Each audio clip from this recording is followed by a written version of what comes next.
अच्छा, बाकी जो मर्ज़ी बोलो बट ये कंपनी मुझे पर्सनली काफ़ी ज़्यादा समझदार लगती है। अब उसके पीछे मेन रीज़न ये है कि मेहाई टेक्नोलॉजीज़ काम किस चीज़ में करती है।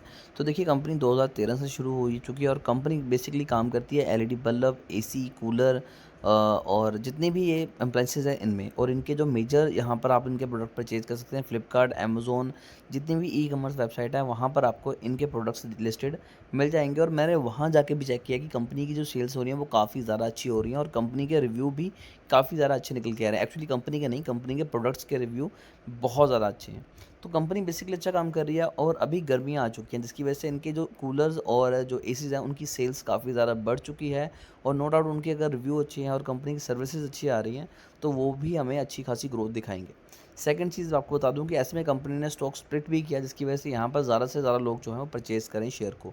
अब ये चीज़ें हमारे लिए इतनी मायने नहीं रखती, बट जो बड़े प्लेयर हैं वो इन चीज़ों के ऊपर काफ़ी ज़्यादा ध्यान रखते हैं। जैसे कि अगर कुछ पॉइंट अगर आपके साथ मैं एग्ज़ाम्पल के तौर पे डिस्कस करूँ तो अगर आपको नहीं पता या फिर शायद आपको आइडिया होगा कि गर्मियों में शुगर कंज़म्पशन इंक्रीज़ हो जाती है, वो भी लगभग डबल डबल करके। सेकंड चीज़ जैसे कि कोल्ड ड्रिंक्स वगैरह इनमें जितनी भी शुगर पड़ती है वो डबल हो जाती है क्योंकि इनकी जो डिमांड है मार्केट में काफ़ी ज़्यादा बढ़ जाती है। इसके लिए जितने भी शुगर स्टॉक्स हैं वो आपने देखा होगा गर्मियों में इंक्रीज़ हो जाते हैं, जबकि कुछ ऐसे स्टॉक्स भी हैं जो गर्मियों में काफ़ी ज़्यादा नीचे चले जाते हैं। जैसे कि जो कंपनियाँ हीट अप्लायंसेस बनाती हैं, गीज़र हो गए, हीटर्स हो गए, तो उनमें हमें अच्छा खासा फॉल दिखाई देता है।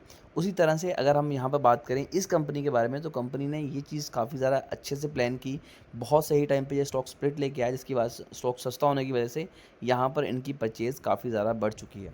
अभी भी आपको बताऊँ तो कंपनी के जो मैंने काफ़ी ज़्यादा सर्च की कि कंपनी के क्लाइंट्स के बारे में मुझे इन्फॉर्मेशन मिल सके, but although company public listed है इसके यहाँ पर ज़्यादा हमें डाटा अवेलेबल नहीं था। मार्केट कैप 560 करोड़ के अराउंड है, प्राइस टू अर्निंग रेशियो 88 है, यानी कि स्टॉक थोड़ा-सा महँगा हो चुका है बट स्टिल कंपनी काफ़ी ज़्यादा अच्छे से परफ़ॉर्म कर रही है। रिटर्न ऑन कैपिटल एम्प्लॉयड 5.23 है, रिटर्न ऑन इक्विटी 2.35 है जो कि कम है। पर अगर हम ओवरऑल सिनेरियो को देखें तो कंपनी जिस हिसाब से ग्रोइंग फेज़ में है तो लॉन्ग टर्म में ये अच्छे रिटर्न आपको निकाल के देगा। 55.8% प्रमोटर होल्डिंग है। चेंज इन प्रमोशन होल्डिंग की प्रमोटर होल्डिंग की बात करें तो प्रमोटर ने अपनी 0.54 यानी कि नामात्र होल्डिंग कम की है।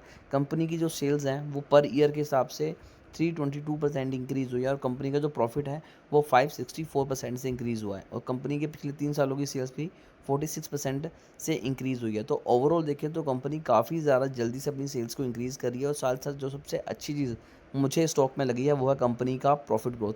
ऑल्दो कंपनी ज़्यादा सेल्स कर रही है, पर कंपनी में एक्सपेंस भी उतने ज़्यादा बढ़ रहे थे, उसके बावजूद कंपनी ने प्रॉफिट जो है बहुत ही एक स्मूथ वे में हमें निकाल के दिखाया। रिज़र्व की बात करें तो कंपनी के पास 32 करोड़ हैं, जबकि कंपनी के ऊपर जो कर्ज़ा है वो मात्र 18 करोड़ का है। यानी कि कंपनी चाहे तो बड़े आराम से अपना कर्ज़ा जो है वो चुका सकती है। एफआईज़ और डीएस ने यहाँ पर होल्डिंग नहीं बना के रखी। अगर वॉल्यूम भी देखें तो वॉल्यूम भी बहुत जेन्युइन पैटर्न से चला हुआ है। यहाँ कहीं पर भी मुझे ऐसा नहीं देखने के लिए लगा कि स्टॉक को कहीं न कहीं मैनिपुलेट करने की कोशिश की गई है। और अभी भी जो स्टॉक है बहुत ज़्यादा एक सर्टेन लेवल पे ट्रेड कर रहा है, तो यहाँ पर अगर आप परचेज़ करके चलते हैं तो लॉन्ग रन में आपको ये बहुत अच्छे रिटर्न निकाल के देगा क्योंकि ओवरऑल मार्केट में हमें गिरावट है, तो अच्छे स्टॉक्स में भी हमें अच्छा खासा डिस्काउंट देखने के लिए मिल रहा है। मैं यहाँ पर बात करता हूँ प्रोस की, तो कंपनी के प्रोस में भी हमें बहुत अच्छे पॉइंट्स देखने के लिए मिल रहे हैं कि कंपनी का जो पिछले 5 सालों का सीएजीआर है वो तकरीबन 25% के अराउंड है जो कि बहुत ज़्यादा डिसेंट है। सेकंड चीज़ कंपनी के डेब्ट डेज़ भी काफ़ी ज़्यादा इंप्रूव हुआ है, 97 से 47 हो चुके हैं। थर्ड, कंपनी की जो वर्किंग कैपिटल रिक्वायरमेंट है वो भी अब काफ़ी ज़्यादा कम हो चुकी है, कंपनी की प्रोडक्शन काफ़ी ज़्यादा अच्छे से इंक्रीज़ हुई है। अब जो नेगेटिव्स हैं वो भी डिस्कस करते हैं, क्या कि ये इतना बड़ा इम्पैक्ट डाल रहे हैं जो हमें इस शेयर में इन्वेस्टमेंट करने से रोके। तो स्टॉक की जो ट्रेडिंग वैल्यू है वो 9.06 टाइम्स ज़्यादा ट्रेड कर रहा है अपनी बुक वैल्यू से, तो ये एक इशू रहने वाला है डेफिनेटली। सेकंड पॉइंट है, ये काफ़ी ज़्यादा अच्छा पॉइंट है और मैं इसे उठा के हमेशा प्रोस में रख देता हूँ कि कंपनी लगातार प्रॉफिट तो कर रही है बट उसके बावजूद कंपनी आपको डिविडेंड नहीं दे रही। तो नो डाउट हमें डिविडेंड चाहिए भी नहीं, बिकॉज़ कंपनी अगर अच्छे से परफॉर्म करेगी तो हमें लॉन्ग रन में काफ़ी ज़्यादा प्रॉफिट होने वाला है। थर्ड, प्रमोटर होल्डिंग 0.54% डाउन हुई है, तो ये भी कोई मेजर इम्पैक्ट स्टॉक के ऊपर नहीं डालने वाला।